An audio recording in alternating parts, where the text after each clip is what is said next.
think I got my hot tub all the way working. You can see, still on some wood posts and 2 or 4x4s. That's just to make sure before I put it in its final home if there's no leaks.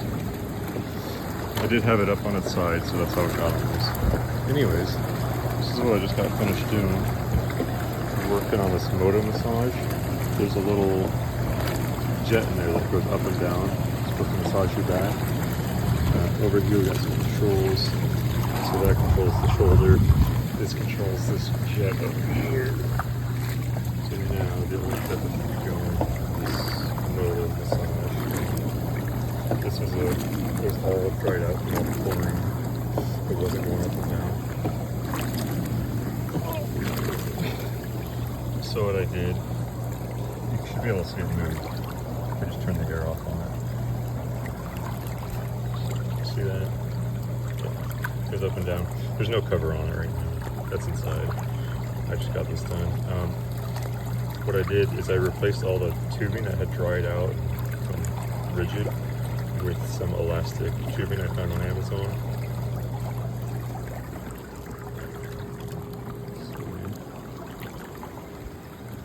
I don't want to open this up right now, but this is the equipment compartment in here, and that's where all the pumps and heaters are. The heater had a big crack in it. There's a little plastic end cap that I think is designed to crack if it's gonna. And so all I had to do is replace the little end cap, and that was it.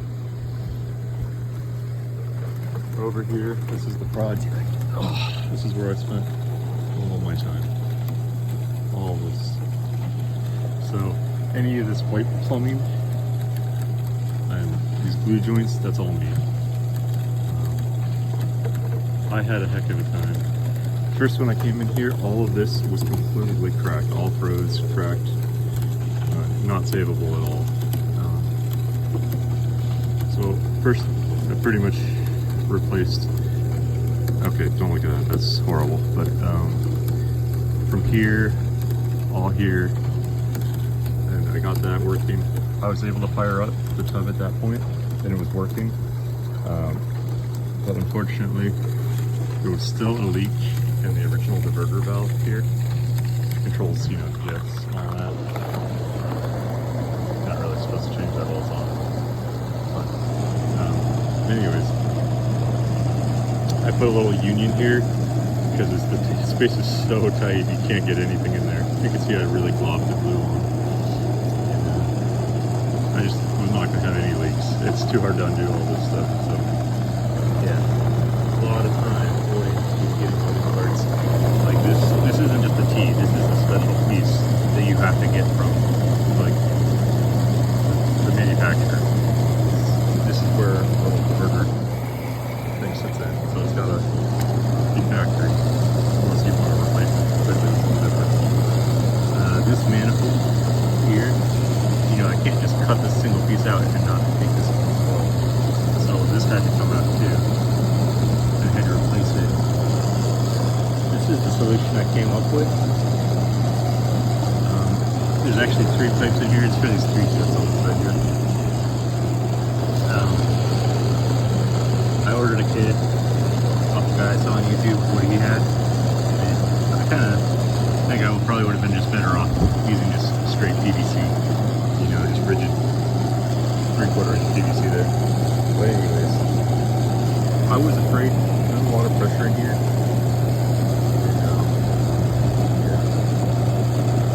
Afraid this wouldn't hold, but no leaks at all.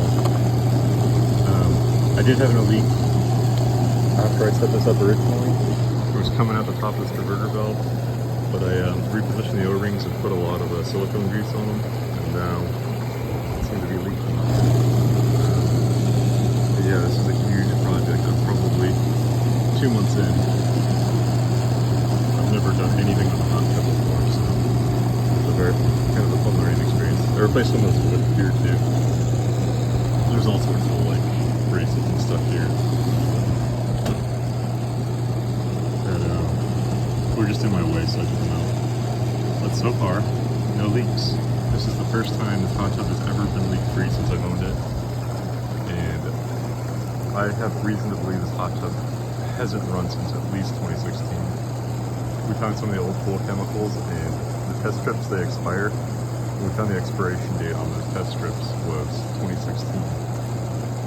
So I don't know how long this lasts, but you know, probably hadn't run since then.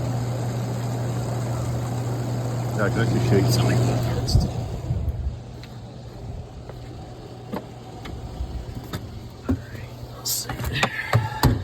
It's kind of become my pool cabinet. This is that manifold that I had to take out. It's kind of a pain. Anyway, this is what I recently did. This is the original diverter valve. Some melting took place to get that out. I didn't want to have to replace the collar that's on the top of the tub. Well, I would have, I just didn't order it, and I couldn't wait 2 weeks to get a new one. So this is what all these pipes look like when I got them. This is all just from freeze damage. Let's see. This was my tubing I used for the, what do you call it? The motor massage. It's just surgical tubing. And you can see that blue tubing in there. That's the original. It was all cracked up and hard as a rock. This is the original, or one of the original things I replaced. See more cracking. It's that like lower half of that plumbing below the union I put in. See, this is just a bunch of the wood I had to take out. This thing was completely covered in foam, and you can see a lot of it was rotted.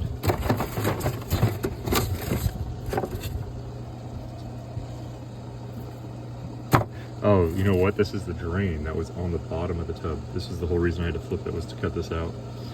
So I went to Lowe's and I just basically made a new one. What I had. I guess this is a factory fault. Yeah, you can kind of see. Well, maybe not a factory fault in this case. This one had a crack. And crack here, goes all the way over here. Yeah, that's the whole thing.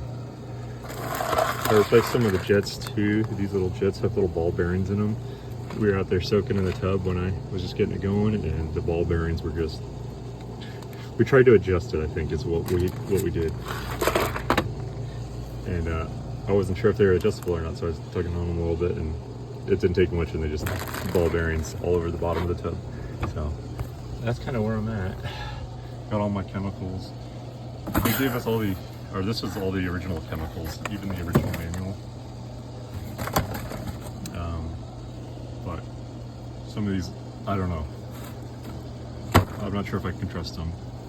So I ended up getting a new starter kit, and I wanted to switch to bromine anyway, just because it's easier on your skin. So anyways, that's where I'm at. It was kind of a fun project. Next thing for me to do is I might replace this little air duct. This is a little, it's got a little filter mesh on the bottom here, which you can wire. It goes into the cabinet there. It had holes in it, so I just put duct tape over it. I sprayed it with, what do you call it, Flex Seal. That was not very good. Yeah, it's been a whole fun project. Next thing to do is to kind of put the sides back on. I'm not sure if I want to just leave it this color or if I